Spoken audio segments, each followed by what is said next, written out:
Indian troops, in their fresh act of state terrorism, martyred one Kashmiri youth in Islamabad district today. The troops martyred the youth during a cordon and search operation in Arvani area of the district.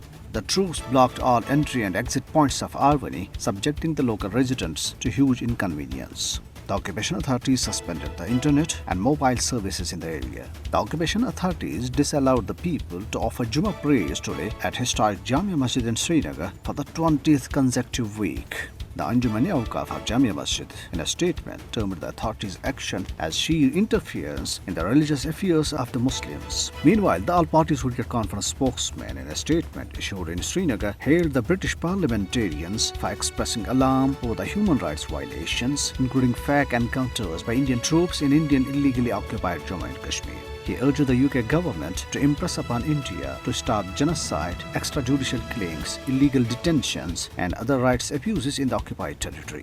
Indian police, through the advertisements published on the front pages of the local dailies of Indian illegally occupied Jammu and Kashmir, have warned the social media users of cases under Draconian Law, Unlawful Activities Prevention Act. The main motive behind the advertisements is to intimidate the freedom-loving Kashmiris and force them not to highlight the Indian forces' acts of state terrorism in the occupied territory. PDP President Mehbooba Mufti, addressing a gathering in R.S.Pora area of Jammu region, said Narendra Modi-led Indian fascist government was resorting to arm-twisting measures with heavy military presence on the ground, denying fundamental rights to the people and enforcing the Hindutva ideology in the occupied territory.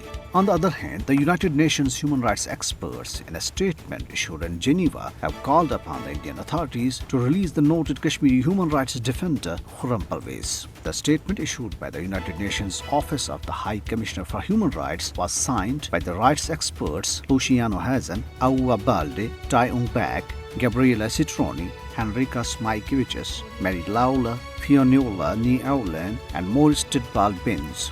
Noted British musician Roger Waters, in a Twitter message, called out Indian Prime Minister Narendra Modi for the arrest of Khurram Parvez. Retweeting a tweet, he wrote, "Hey Modi, leave Khurram alone."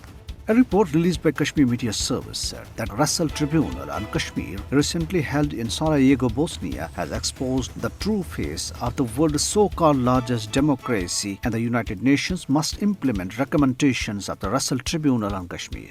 In India, a Hindu mob severely beat up a Muslim youth, Khushtar Ansari, after hanging him upside down from a tree in Palamu district of the Jharkhand state. Indian civil society activists have expressed outrage over the inflammatory speeches of Hindutva members who called for genocide of Muslims at an event in the Hyderabad city of the Indian state of Uttarakhand. They called for immediate action against the Hindutva hate mongers. The Commonwealth Human Rights Initiative revealed that over 55% under trial inmates in Indian jails are Muslims, Dalits, and tribals. CHRI, in its latest analysis on prison occupancy, said the last 2 years witnessed over 23% increase in Indian jails, which are already overcrowded and have the most inhuman conditions.